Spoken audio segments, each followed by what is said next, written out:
O sea, ¿por qué si yo no voy a participar en una primaria, tú me encasillas al mes de febrero? Llévame al mayo. De manera de que yo tenga desde diciembre primero hasta mayo, son aproximadamente 6 meses, para levantar 26.882 endosos, que yo pienso que es sumamente razonable. Lo que hace irrazonable el proceso el periodo de tiempo son 72 días en plena Navidad. Entonces, en plena Navidad. Y a manuscrito, porque simple hecho, yo documento a la persona para que firme y después tú le llenas la otra información que la puedes tener accesible en los registros de la comisión, pero simplemente llenar ese encabezamiento de los 26.000 entonces es una barbaridad. Pero nada más que quería como redondear el pensamiento, pero es muy importante que se utilice un instrumento parecido para medir la capacidad del aspirante, porque en un ambiente como el que está Puerto Rico hoy día, donde la incertidumbre es el día a día del país, se presta para que cualquier persona, sin las credenciales, pueda aspirar a una posición con un mensaje que tenga mucho contenido, pero esté carente de estrategia y de táctica para llevarlo a cabo. O sea, Puerto Rico está vulnerable a eso. Así que yo creo que esas defensas democráticas hay que tenerlas debidamente establecidas, de manera tal de que podamos asegurarle al país que es quien es soberano en todo esto. Podamos asegurarle al país que los candidatos a posiciones políticas sean los correctos, sean capacitados, sean honestos, tengan compromiso y vengan con una historia de servicio, ¿eh? Porque no es lo mismo tú venir de la nada a tú venir con una historia de servicio que te acompañe para aportar al país, que es lo que finalmente uno hace. Aquí uno gana menos, aquí uno se desprestigia o te desprestigian, aquí uno pone la vida pública al frente de todo.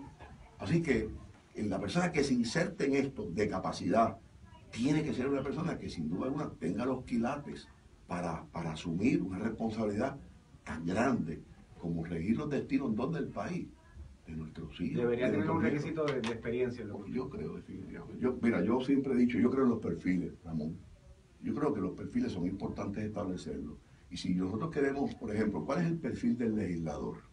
O sea, ¿cómo es posible que un legislador que maneja un presupuesto de 9.700 millones de pesos, 9.700, no tenga una preparación robusta en finanzas y economía? ¿Cómo es posible? ¿Cómo es posible que...? Y eso lo vamos viendo todos los días, en los dos partidos.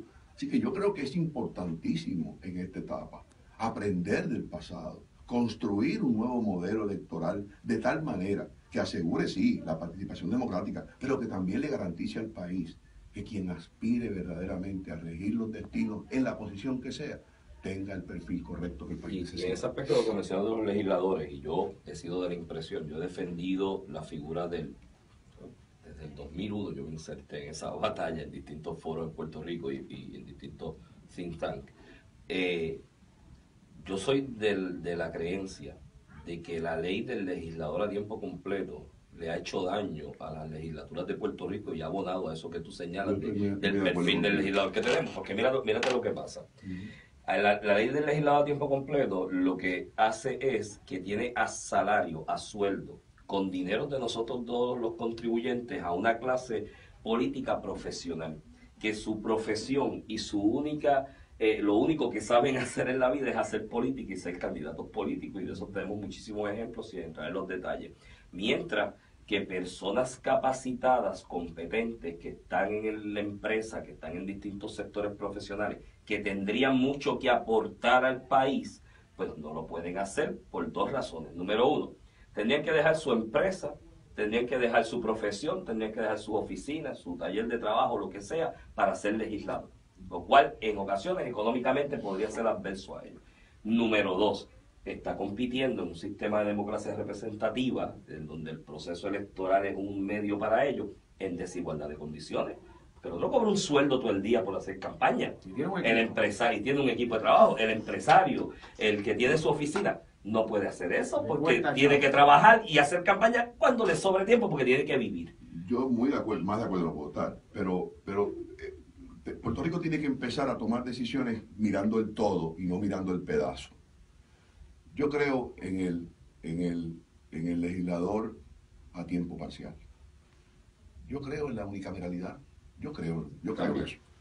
Pero también yo creo que Puerto Rico tiene que revisar su ley de municipio, tiene que regionalizar sin quitarle la identidad a los pueblos, que los arroyanos y los arecibeños no se confundan. El pueblo sigue siendo el pueblo. Sigue siendo el pueblo. Y habrá una figura que será el que represente a ese pueblo, que le llamaremos alcalde, que será y tendrá una silla en la legislatura de la región, precisamente para atender su situación.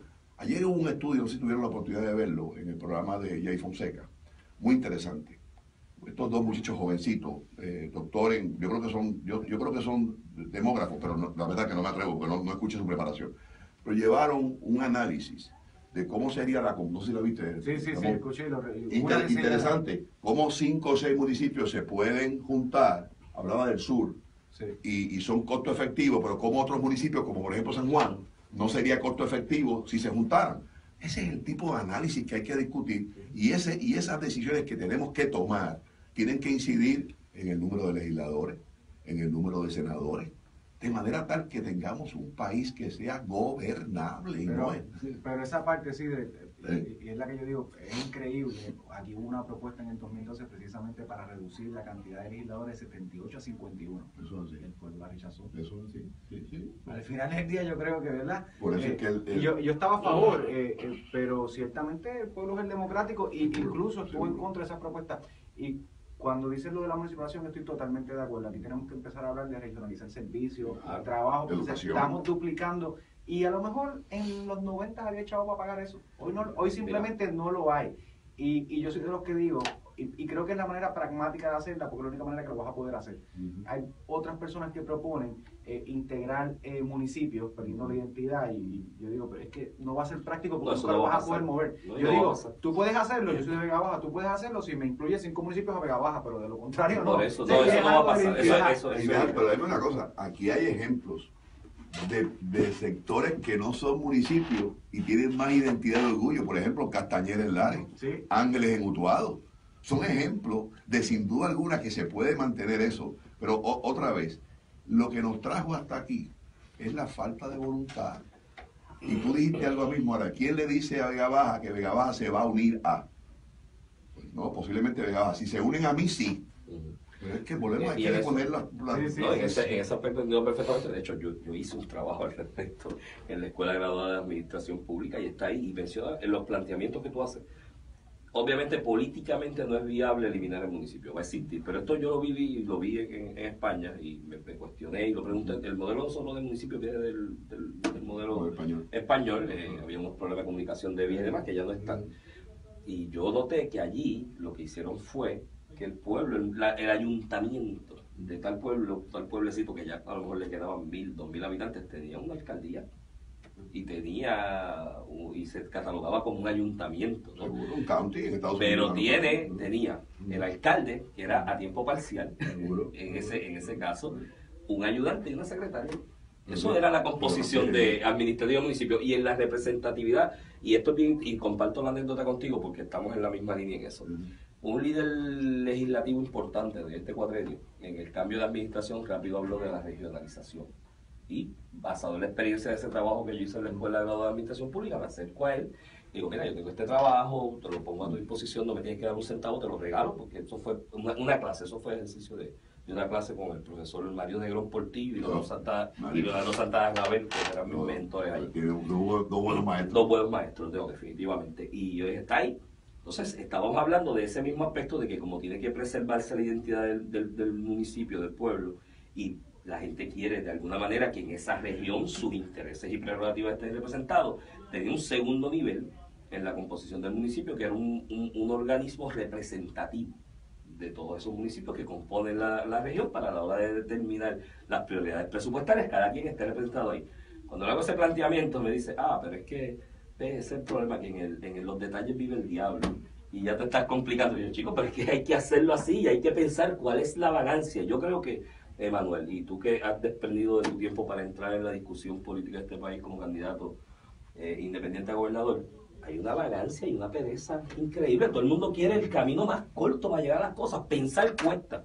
Mira, en este país. En este momento en que vive el país, yo me acuerdo un gobernador, y yo no suelo utilizar los nombres, ¿verdad? Un gobernador que me dijo una vez, hace un poco tiempo, me dice que en Puerto Rico hay un grave problema con los gobiernos paralelos de las agencias públicas. Yo me acuerdo de esa frase, en una actividad que era yo presidente. Eso te lo tengo que haber dicho Luis Fortuño. Yo que asesor legal principal de Luis Fortuño. Y yo le dije, señor gobernador. Los pitufos alguna vez se llamaban. Señor gobernador, con todo el respeto, los gobiernos compartidos o los gobiernos paralelos se derrumban con liderato. Y yo creo que, otra vez, mientras aquí la decisión, Iván y Ramón, y público que nos escucha, esté ponderada dentro del crisol de las dos estrategias de ser electo y ser reelecto, aquí no se tomarán decisiones. Y yo le quiero decir al país, al pueblo y al país que nos escucha, que cuando yo sea gobernador de Puerto Rico, va a haber 8 regiones, que voy a regionalizar los municipios, que voy a regionalizar los servicios, que voy a darle todavía más relevancia al alcalde del pueblo, como un representante del pueblo, porque lo necesito en el pueblo, porque es el contacto más directo con la ciudadanía. Yo quiero decirle al país que sin duda alguna, aquellos que pretendan gobernar, que vengan con el mismo mensaje que nos trajo hasta aquí, sin duda alguna, lo que traen debajo del brazo es lo mismo que nos trajo hasta aquí, ser electos y ser reelectos. Y esa es la diferencia de una candidatura independiente que viene a Puerto Rico no buscando 8 años, que viene a Puerto Rico no a vivir en fortaleza, que viene a Puerto Rico no a tener escolta, que viene a Puerto Rico a no guiar un cargo del gobierno, que viene a Puerto Rico a vivir en su casa, que viene a Puerto Rico a optimizar el país, a maximizar el país y a encarrilarlo en la ruta correcta de manera tal que sea un país gobernable y que el talento y los recursos que este país tiene, sin duda alguna, vean en el gobierno una posibilidad de crecimiento y no un miedo terrible a insertarse por lo que significa un país gobernable. Y hablando un poquito antes de enero 2 del 2017, tenemos un noviembre, ¿verdad? Y una elección. Pasaste la prueba de inscribir tu candidatura, de certificarla. La prueba de noviembre es un poquito más complicada, no solamente por las posibilidades reales que tenga un candidato independiente a ganar, sino por lo que es el ejercicio práctico. Son 3.200 y pico de colegios, 20 y pico de funcionarios, 110 precintos electorales, 20 y pico mil, 25.000 funcionarios alrededor, que son los que reclutan los partidos principales. Si no te roban el voto. Eso digo, ahora con el escrutinio se va a limitar un poco, pero si no hay un funcionario guardando esa máquina, ¿cómo tú aseguras eso? Mira, Iván, yo creo que, y esto te lo puedo decir sin haberlo consultado, ¿verdad?, con otros sectores que son importantes y relevantes en este asunto, pero me parece que llegó la hora de hacer alianza, ¿verdad? O sea, si yo tengo 3.300 colegios electorales y yo pretendo tener 3.300 funcionarios de Manuel Cid 2016, pues como dicen en el campo, estoy soñando con pájaros preñados. Eso es muy difícil. Es muy difícil. Por lo tanto, yo creo que yo pudiera hacer una alianza con Alexandra, una alianza con cualquier otro partido, que nos podamos compartir los funcionarios. Si lo que vamos a velar no es que me vote por mí o lo vote por el otro, es que el voto llegue como tiene que llegar. El escrutinio, sin duda alguna, nos va a dar una ventaja. Y es que tú vas a salir de tu caseta electoral, hiciste tu voto, lo pasaste por el escáner, y nadie puede esperar eso, pero el diablo es puerco, como dicen algunos, ¿verdad? Y hay que tener mucho cuidado. El procedimiento a lo que vota. Y se va la luz de vez en cuando, y se cae el internet. Y lo que pierdes de perspectiva, si ciertamente no le puedes cambiar el voto al que fue, el que no fue, puede votar sin haber ido. Si no tienes, obviamente, una protección de tu voto. Pero el elemento más importante de esa auditoría es el elector. Óigame, para mí es indignante, y estoy seguro que para todo el público que nos escucha, que usted se separe en una caseta electoral, ejerza su derecho democrático a votar, y que vengan a alterarle su voto, o robarle su voto. Pues conviértese usted en el custodio de su voto, y asegúrese que ese voto, cuando llegue a la máquina, o cuando llegue al escáner, no solamente usted lo vea pasar, sino que usted corrobore que es así, porque ese es nuestro derecho constitucional. Aquellos tiempos de tú llegar a una caseta electoral y simplemente sentirte como un peón de finca, se acabó. El dueño de esa caseta electoral somos nosotros.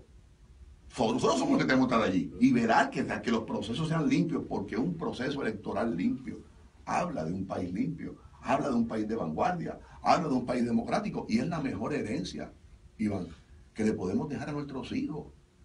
Porque hoy por hoy, como yo le digo, cuando en este proceso vendoso, muchas señoras, ¿verdad?, me decían, yo no voy a votar. Digo, señora, ¿usted ha pensado lo que sufrieron las mujeres del mundo para lograr un voto?